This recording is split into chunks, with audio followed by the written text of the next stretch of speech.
क्रमांक 2 पुष्पमाला वाक्य 83 पुष्पमाला वाक्य 83 एमां कृपालदेव लखे छे सत्पुरुष विदुરના કહ્યા પ્રમાણે આજે એવું કૃત્ય કરજે કે રાત્રે સુખે સુવાય. કૃપાલદેવે લખ્યું સત્પુરુષ વિદુરના કહ્યા પ્રમાણે આજે એવું કૃત્ય કરજે કે રાત્રે સુખે સુવાય. દિવસે એવા કામ કરજે કે રાત્રે સુખપૂર્વક નિદ્રા લઈ શકે. આવા સારા કામ કરજે. આ વિદુર પાંડવો અને કૌરવોનો રાજ્યમાં થઈ ગયેલા છે. એ સત્પુરુષ હતા. એટલે જે કંઈ પણ એ કહે એ સત્ય પડતું નીતિવાન હતા. ધૃતરાષ્ટ્ર જે દુર્યોધનના પિતા જે આંધળા હતા તેને પણ એ ઘણી સમજણ આપતા કે પાંડવોને પણ તમે ભાગ આપો, કેમ કે એ પણ તમારા ભાઈના જ દીકરા છે. છતાં પણ એને અસર થતી નહીં. અને એ એમ કહેતા ધૃતરાષ્ટ્ર કે શું કરું, તમે જ્યારે વાત કરો છો ત્યારે વાત મને બેસે છે, પણ પાછો દુર્યોધન આવીને મને કહે એટલે બધું ફરી જાય છે મારું.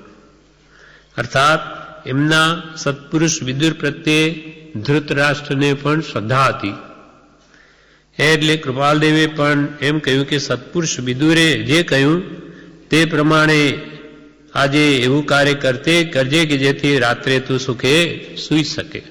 વિદુર નીતિ છે, એની એક પુસ્તક છે, તેમાં પણ એ જ કહ્યું. એટલે વિદુર નીતિ શું એને ટૂંકામાં થોડાક અહીંયા પ્રવેશિકામાં પણ એક પાઠ આપ્યો છે એનો, જે આપણે અહીંયા વાંચીએ છીએ. વિદુર નીતિ.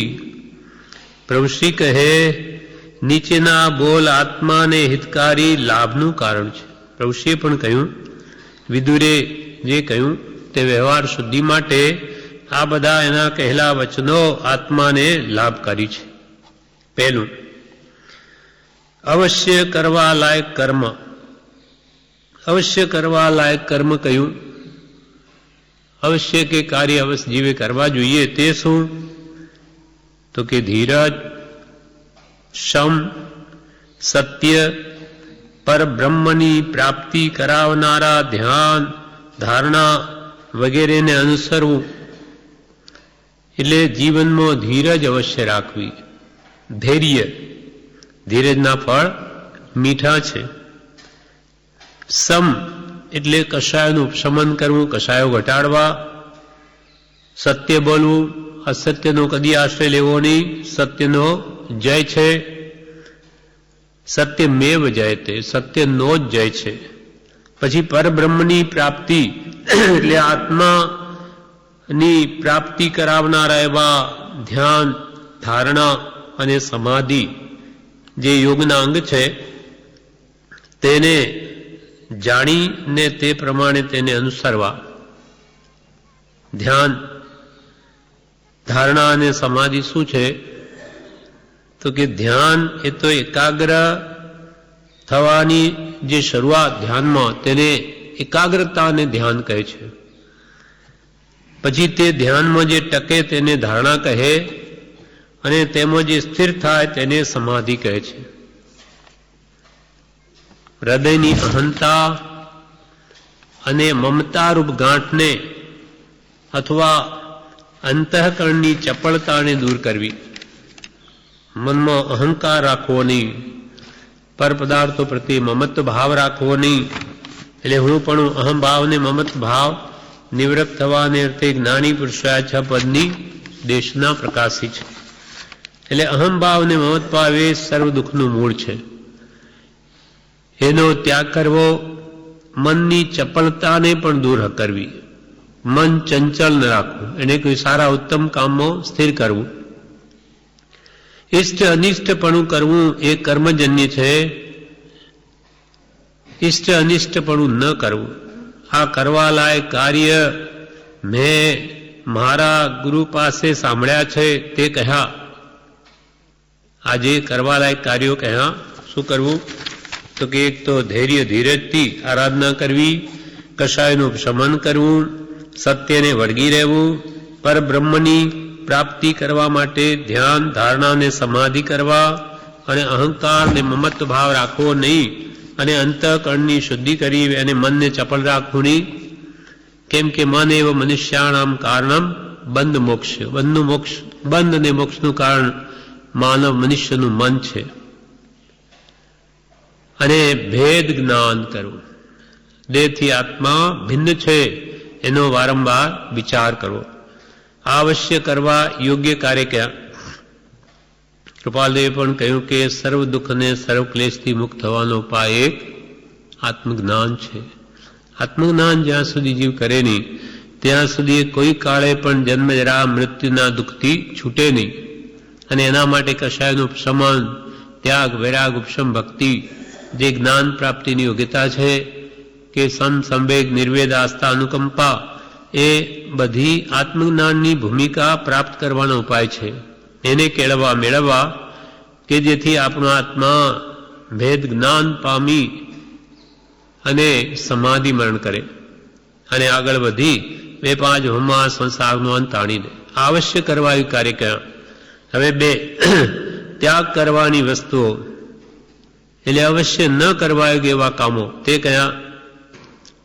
તે વિદુર કહે, બીજાને ગાળો ભાંડવી નહીં, બીજાનું અપમાન કરવું નહીં, મિત્રનો દ્રોહ કરવો નહીં, નીચની સેવા કરવી નહીં, અભિમાની થવું નહીં, સદાચારમાંથી કદી ભ્રષ્ટ થવું નહીં, સોબત તીક્ષ્ણ તથા રોષવાળી વાણી બોલવી નહીં,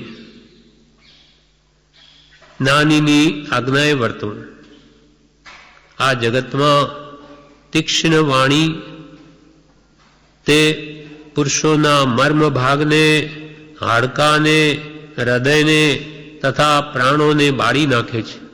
માટે જે કઠોર વાણી બોલી મનુષ્યના મનને દુભવે છે અને વાણીરૂપ કાંટાઓથી મનુષ્યને પીડે છે તે કઠોર પુરુષને અકલ્યાણનું પાત્ર સમજવું અથવા તો કાળરૂપ વાણીને મુખમાં ધારણ કરનારો જાણવો.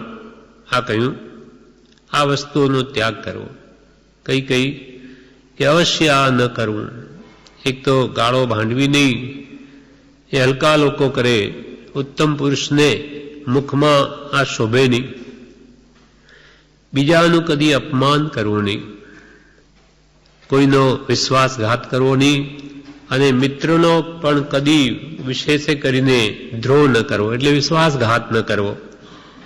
નીચ પુરુષોની સેવા કરવી નહીં, કેમ કે નીચતા કદી છોડે નહીં અને એને ઉત્તેજન આપવું એ વધારે ખરાબ છે. અભિમાની થવું નહીં, સદાચારથી કદી ભ્રષ્ટ થવું નહીં, કેમ કે આચારો પ્રથમો ધર્મ. ધર્મો પહેલું સદાચાર જોઈએ. આચાર જ જો શુદ્ધ ન હોય તો એ જીવ ધર્મ આરાધવાને યોગ્ય નથી. તીક્ષ્ણ તથા રોષવાળી વાણી કદી બોલવી નહીં, પણ જ્ઞાનીની આજ્ઞાએ વર્તવું. આ જગતમાં જે તીક્ષ્ણ વાળી બોલે છે તે સામા વ્યક્તિના મર્મ ભાગને ભેદે છે અથવા એના હાડકાને, હૃદયને તથા પ્રાણોને પણ બાળી નાખે છે. વાક બાણ કહેવાય. વાણીના જાણે બાણ છૂટ્યા હોય, બાણ જેમ માણસને મારી નાખે તેમાં વાણીરૂપી બાણ એવા તીક્ષ્ણ હોય કે સામાના હૃદય, પ્રાણો, હાડકાં અને મર્મ ભાગને પણ ભેદી દે, એને ભેદી નાખે.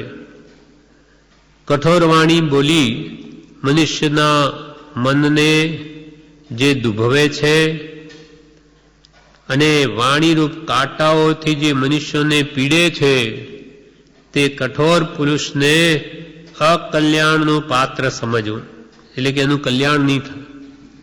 કેમ કે બીજાને પણ પીડે, દુઃખ આપે, માટે એને કદી સુખ ન મળે. દુઃખ દીધા દુઃખ હોત હે, સુખ દીધા સુખ હોત, આપ હણે ની અવર કો તો अपने હણે ન કોઈ. અથવા તો કાળરૂપ વાણીને મુખમાં ધારણ કરનારો તેને જાણવો. આ પ્રમાણે વિદુરે ત્યાગ કરવાની વસ્તુઓ એટલે અવશ્ય ન કરવા યોગ્ય એવા વાક્યો કે એવા વચનો કે આ કામ નહીં કરવા. હવે ત્રીજું, સજ્જન ક્ષમાશીલ જ હોય. સજ્જન પુરુષને સામો વ્યક્તિ ગમે તે કહે મારે તો પણ એ તો કે ક્ષમા જ રાખે. સજ્જન ક્ષમાશીલ જ હોય.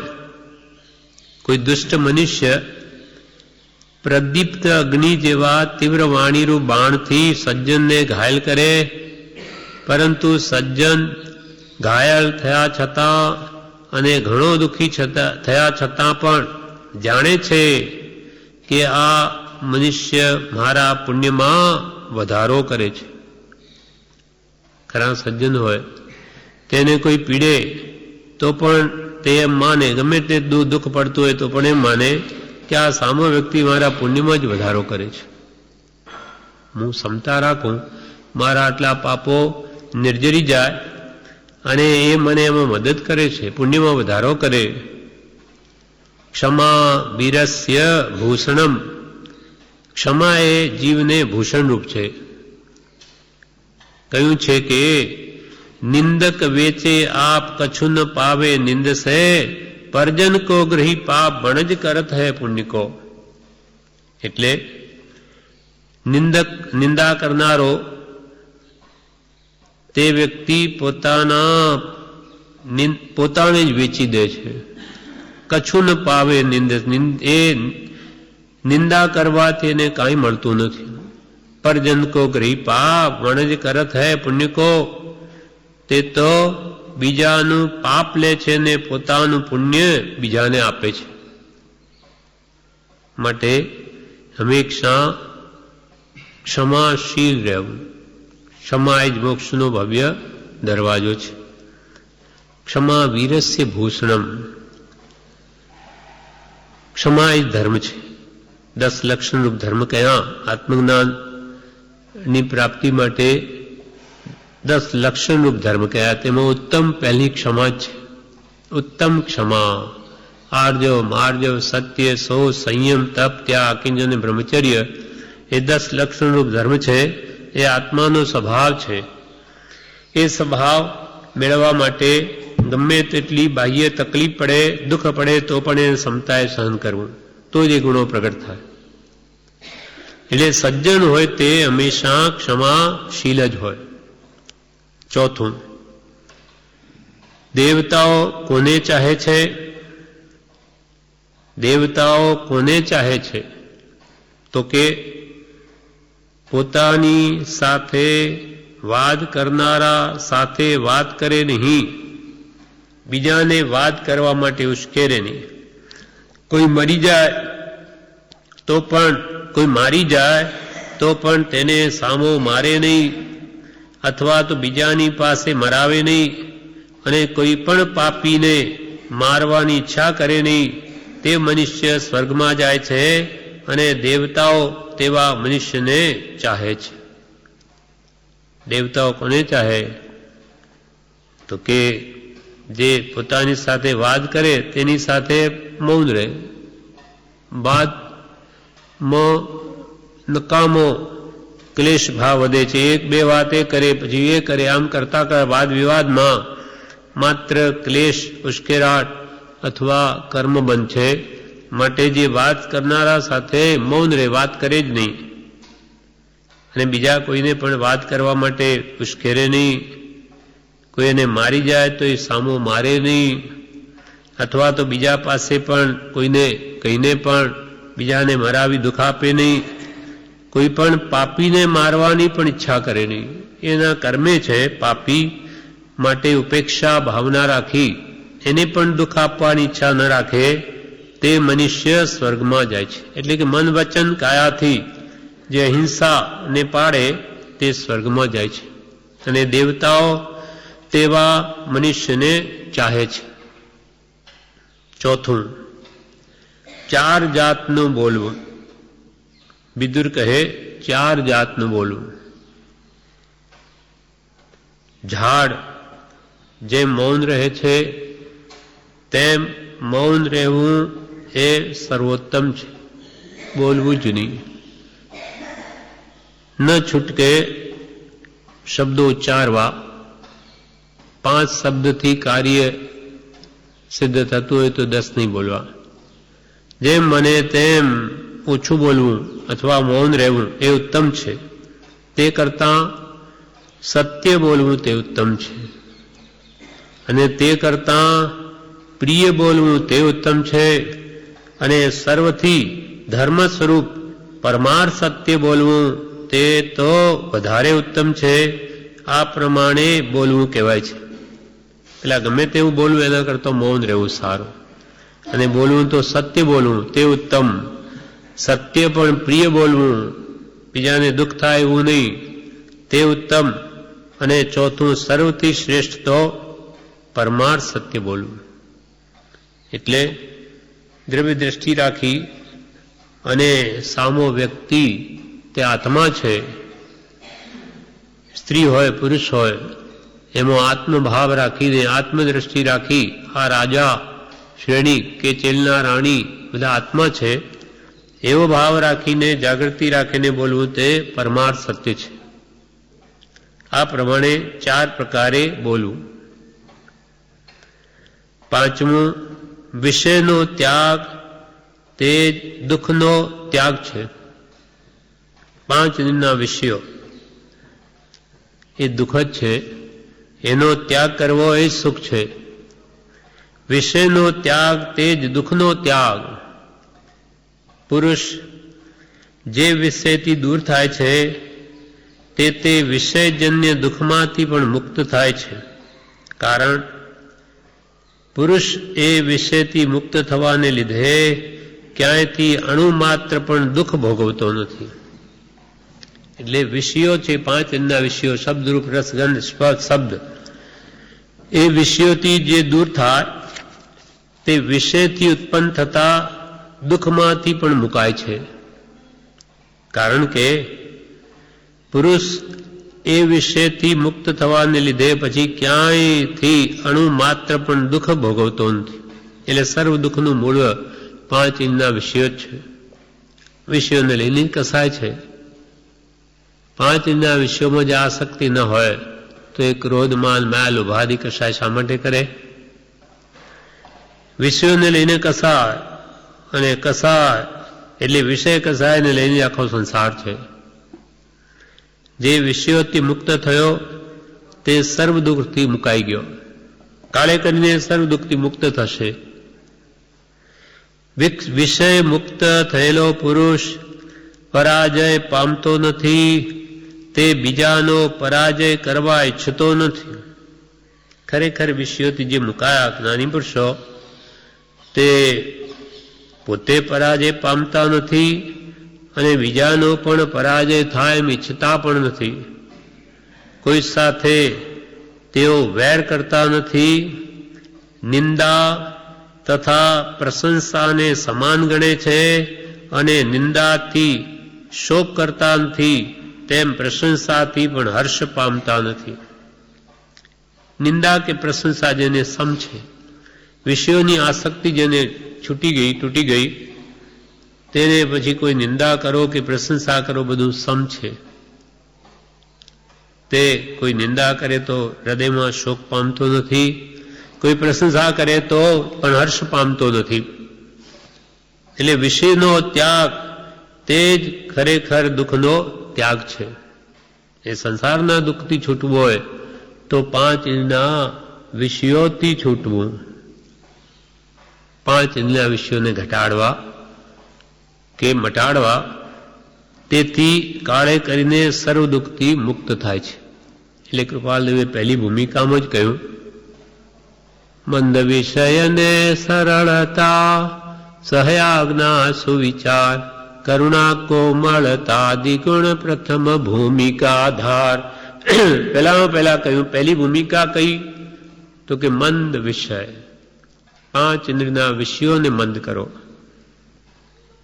5 ઇન્દ્રિયો ના વિષયો રૂપ રસ ગંધ સ્પર્શ અને શબ્દ, આ 5 ઇન્દ્રિયોના વિષયો છે. એને ઘટાડો મટાડો તો એને લઈને આત્માનું સુખ પ્રગટ થશે. વિષયાનંદ જાય ત્યારે આત્માનંદ પ્રગટે છે. હવે 7મી કલમ કે છે ઉત્તમ પુરુષોના લક્ષણો. ઉત્તમ પુરુષોના લક્ષણ શું તે જણાવે. જે મનુષ્ય સઘળાનું કલ્યાણ ઈચ્છે છે, કોઈના અકલ્યાણમાં મન રાખતો નથી, સત્ય બોલે છે, કોમળ હોય છે અને જીતેન્દ્રિય છે, તે જ ઉત્તમ પુરુષ કહેવાય છે. જે મનુષ્ય બધાનું ભલું ઈચ્છે, સર્વે ભવંતુ સુખીના, સર્વે સંતુ નિરામયા, સર્વે ભદ્રાણી પશ્યંતુ મા કશ્ચિત દુઃખાપનુયા. બધાનું ભલું થાવ, સુખી રહે સબ જીવ જગત કે કોઈ કભી ન ઘબરાવે. વૈર પાપ અભિમાન છોડ નિત્ય નયે મંગલ ગાવે.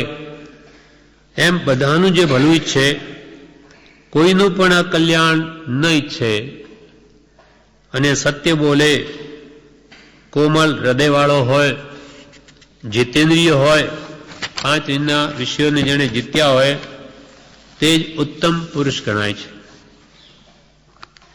પછી 8મી કલમ મધ્યમ પુરુષના લક્ષણ. આ તો ઉત્તમ પુરુષના પહેલા કહે, હવે મધ્યમ પુરુષના લક્ષણ. જે પુરુષ પ્રિય વાણીથી સમજાવે છે, કોઈ વસ્તુ માટે પ્રતિજ્ઞા કરે તો તે વસ્તુ આપે છે અને પડદા છિદ્રો જાણે પણ કહે નહીં, તે મધ્યમ પુરુષ ગણાય છે. જે પુરુષ પ્રિય વાણીથી કોઈને સમજાવે, કોઈ વસ્તુ માટે પ્રતિજ્ઞા કરે કે આપીશ તો આપે અને પરના છિદ્રો એટલે દોષો જાણે છતાં કોઈને કહે નહીં, તે મધ્યમ પુરુષ કહેવાય છે. હવે 9મી કલમ અધમ પુરુષ. અધમ કોને કહેવો? તો કે જે ખરાબ ઉપદેશ આપે, કોઈને પાપનો ઉપદેશ આપે, ખરાબ ઉપદેશ આપનાર, માર ખાનાર, શસ્ત્રથી ઘાયલ થાય તો પણ ક્રોધને લીધે પાછો ન ફરનાર, કરેલા ઉપકારનો નાશ એટલે અપકાર કરનાર, કોઈનો મિત્ર નહીં, દુષ્ટ અભિમાન, દુષ્ટ બુદ્ધિમાન. આ સર્વ અધમ પુરુષની કળા જાણવી. બીજાને દુઃખ ઉત્પન્ન થાય, હિંસામાં દોરે, પાપના ઉપદેશ આપે, ખરાબ ઉપદેશ આપે, તે અધમ પુરુષ છે. પોતે પોતાની એવી વૃત્તિઓને લઈને 7 વ્યસનનો સેવી હોય તો માર ખાય, શસ્ત્રથી પોતે ઘાયલ થાય તો પણ ક્રોધને લીધે પાછો ન ફરે, કરેલા ઉપકાર, કોઈ એના પર ઉપકાર કર્યો તો એને પાછો અપકાર જ કરે, એમ કૃતજ્ઞ હોય છે, તે કોઈનો મિત્ર થાય નહીં. દુષ્ટ બુદ્ધિમાન હોય છે એટલે કહ્યું પય પાનમ ભુજંગાનામ કેવલમ વિષવર્ધનમ. સાપને દૂધ પાવીએ તો શું થાય? એનું ઝેર જ થાય. પય એટલે દૂધ, પાનમ ભુજંગાનામ, સાપને દૂધ પામીએ તો કેવલમ વિષવર્ધનમ, કેવલ એને ઝેરને જ વધારનારું થાય છે. તેમાં આવા અધમ પુરુષોને તમે એટલી બુદ્ધિ આપો તો પણ એ સામાનું તો ખરાબ જ કરે, કેમ કે એની બુદ્ધિ જ એવી છે. ઉપકાર કરે તેનો અપકાર કરે. દુષ્ટ બુદ્ધિમાન.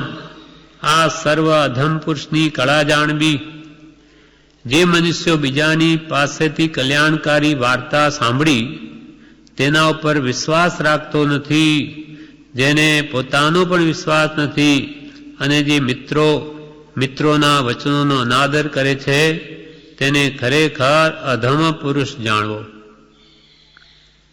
જે મનુષ્ય બીજા પાસેથી કલ્યાણકારી વાત સાંભળે પણ વિશ્વાસ ન રાખે, માને નહીં, જેને પોતાનો પણ વિશ્વાસ નથી, પોતે શું કરી બેસશે એનું ભાન નથી, જે મિત્રો કે મિત્રોના વચનોનો પણ નિરાદર કરે છે, અનાદર કરે છે, તેને ખરેખર અધમ પુરુષ જાણવો. હવે 10મી કલમ વિદુર કહે છે, કોનો સંગ કરવો? કે જે મનુષ્યને પોતાનું કલ્યાણ કરવાની ઈચ્છા હોય તે માણસે ઉત્તમ પુરુષોની મૈત્રી કરવી, વખત જોઈને મધ્યમ પુરુષોની સંગત કરવી, પણ અધમ પુરુષોની તો શોભન કરવી જ નહીં. કે જે મનુષ્ય પોતાની કલ્યાણની ભાવના હોય, પોતાના આત્માનું હિત કરવાની, તેને તો ઉત્તમ પુરુષોની જ મૈત્રી કરવી. કોઈ વખત એવો આવી જાય તો મધ્યમ પુરુષોની પણ સંગતિ કરી શકાય, પણ અધમ પુરુષોની તો સોબત કોઈ પણ સમયે કરવી નહીં. 11મું વાક્ય, શાંતિનો માર્ગ શું? શાંતિનો માર્ગ તો કે વિદ્યા, તપ અને ઇન્દ્રિયના નિગ્રહ વગર તથા લોભના ત્યાગ વગર તમને શાંતિ વળે એમ હું જોતો નથી.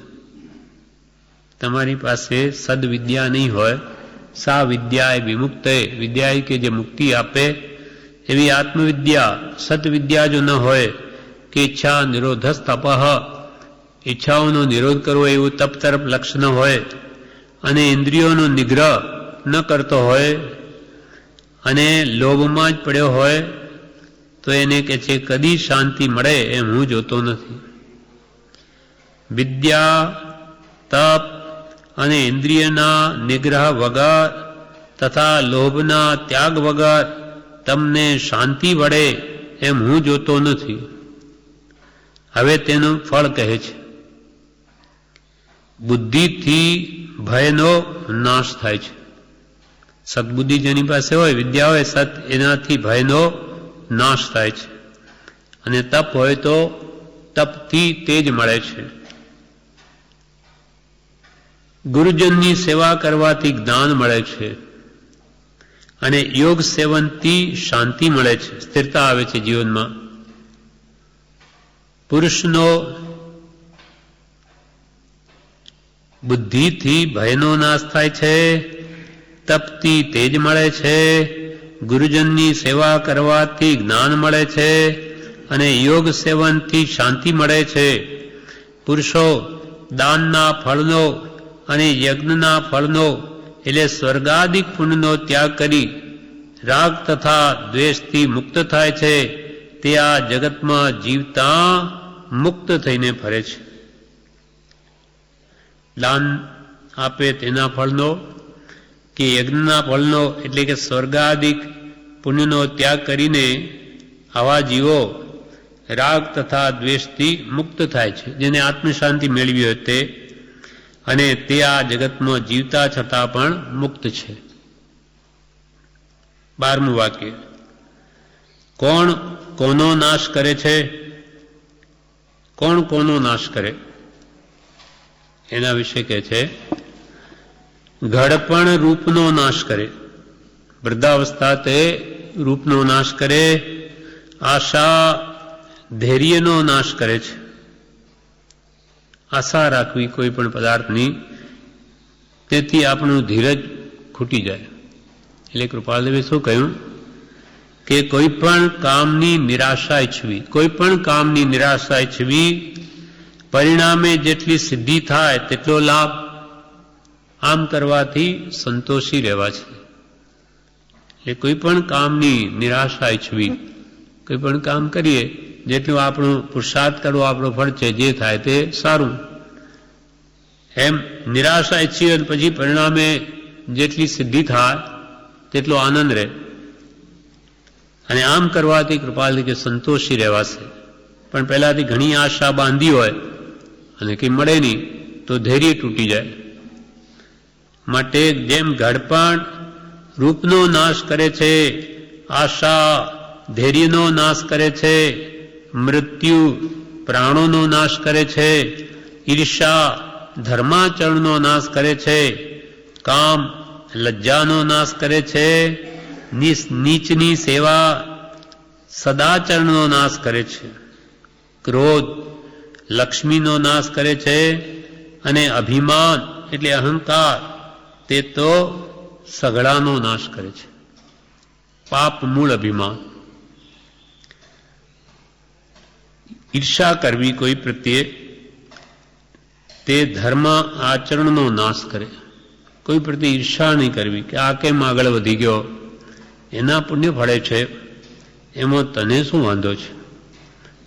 કોઈ પ્રત્યે ઈર્ષા રાખવાથી પોતાને પણ કોઈ દિવસ એ વસ્તુની પ્રાપ્તિ થાય નહીં, પણ ઉઠતો પાપ બંધાઈને જે હોય તે પણ જાય. મૃત્યુ આવે, પ્રાણોનો નાશ કરે. કામ છે તે લજ્જાનો નાશ કરે. કામી માણસને કોઈ લજ્જા હોતી નથી.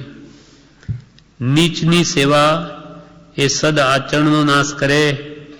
ક્રોધ લક્ષ્મીનો નાશ કરે. અને અભિમાન તે તો સઘળાનો નાશ કરે છે. ગમે એટલા ગુણ હોય પણ અભિમાન કરે તો બધા જ નાશ પામે.